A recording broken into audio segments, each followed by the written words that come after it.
Hello friends, आज की इस वीडियो में हम लोग पढ़ेंगे एपी समांतर श्रेणी। यह हमारे क्लास 10th एनसीईआरटी बुक का 5th नंबर चैप्टर का नाम है समांतर श्रेणी, जो कि हम क्लास 10th में पढ़ेंगे।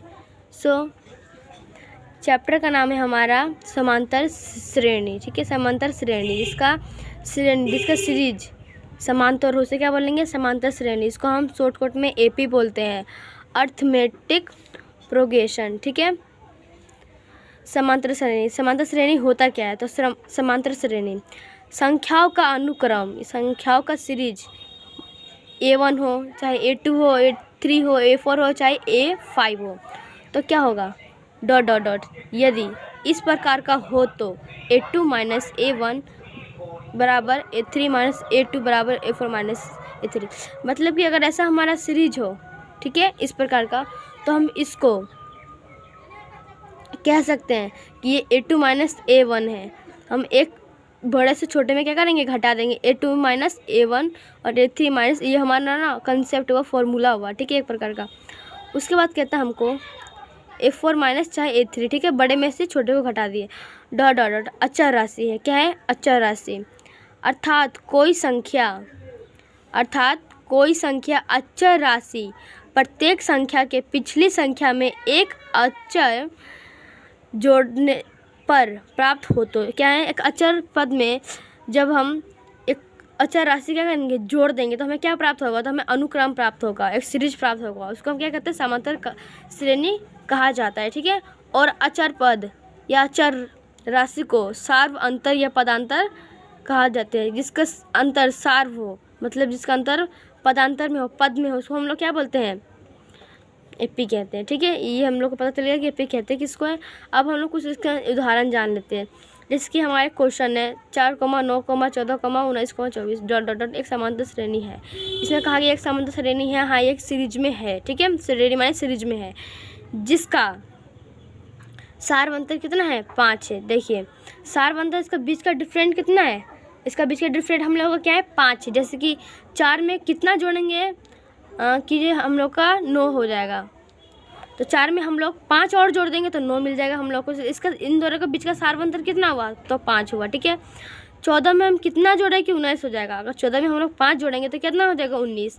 तो इसका बीच का अंतर कितना है, सार्व अंतर कितना है, 5 है। ठीक है, 19 में 5 जोड़ेंगे तो 24 का बीच का अंतर कितना है हम लोग का, 24। ठीक है, डॉट डॉट डॉट। इसके आगे भी और हम लोग बना सकते हैं। ठीक है, एक समांतर श्रेणी है। ठीक है, अब हम लोग क्या करेंगे, 14 माइनस 4 बराबर सबका, अगर हम लोग सार्व अंतर निकालेंगे, बीच का पद निकालेंगे, तो हम लोग को कितना उसका सार्व अंतर निकलेगा, 5 निकलेगा। कितना निकलेगा, 5।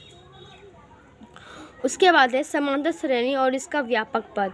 मतलब कि समांतर श्रेणी और इसके सीरियल वाइज क्या होता है, तो हम लोग जानेंगे। समांतर का शाब्दिक अर्थ अंकों, या इसका शाब्दिक अर्थ है कि अंकों या संख्याओं के बीच की दूरी, ये अंकों है, संख्याओं के बीच की दूरी कितना है, हमेशा क्या होगा, समान होगा। हाँ, इन सभी के बीच की दूरी क्या है, 5 है। 5 में सबके बीच दूरी क्या है, समान है। तो ये हम कह सकते हैं कि समांतर श्रेणी या इसका व्यापक पद है। ठीक है, तो कोई पूछेगा आप व्यापक पद समांतर श्रेणी क्या होता है, तो बोल दीजिएगा दो संख्याओं के बीच की क्या है, दो संख्याओं के बीच की दूरी हमेशा अगर समान होगी तो क्या होगी, ये एपी में से समांतर में होगा, समांतर श्रेणी व्यापक पद होगा।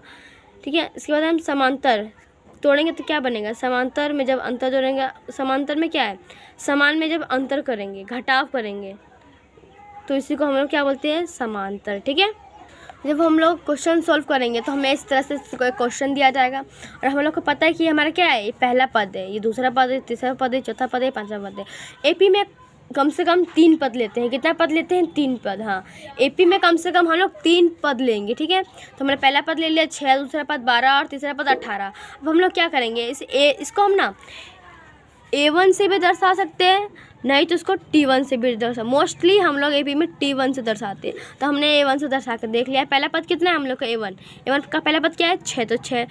द्वितीय पद क्या है हम लोग का, दूसरा पद 12, तो 12। तृतीय पद कितना, 18। तो अभी बोला कि इसमें कम से कम कितना पद लेते हैं, 3 पद। तो एक हमारा फॉर्मूला होता है, अगला पद माइनस पिछला पद समांतर पद। ठीक है, ये हमारा फॉर्मूला है। 12 में से 6, अगला पद हम लोग को क्या है, 12। A2 माइनस A1 है ना, हम लोग पीछे पढ़े थे अभी, A2 माइनस A1 चाहे T2 माइनस T1। ठीक है, ये हमारा क्या है, अगला पद से पिछले पद में हम लोग क्या घटाव करेंगे, ये हमारा फॉर्मूला ही है, ठीक है। तो अगला पद क्या है हम लोग का 12 है और पिछला पद क्या है 6 है। 12 में 6 घटाएंगे तो कितना बचेगा हम लोग को 6। तो ये हमारा क्या हो गया, हाँ हम कह सकते हैं कि हमारे एक समांतर पद में है, ये हमारे एक एपी में है, ठीक है। उसके बाद हम लोग पढ़ लेते हैं समांतर श्रेणी और इसका व्यापक पद क्या होता है। तो आज की वीडियो में हम लोगों ने समझा कि एपी किसको कहते हैं, समांतर पद किसको कहते हैं, व्यापक पद किसको कहते हैं। एपी का फॉर्मूला हम लोगों ने आज एक पढ़ भी लिया कि क्या कहते हैं एपी का फॉर्मूला। बहुत आसान है ये एपी चैप्टर, बहुत ही इजी है, समझेंगे तो बहुत ही हमारे लिए इजी है चैप्टर। सो आज के लिए इतना ही बहुत है, मिलते हैं एपी के वीडियो के साथ नेक्स्ट क्लास में।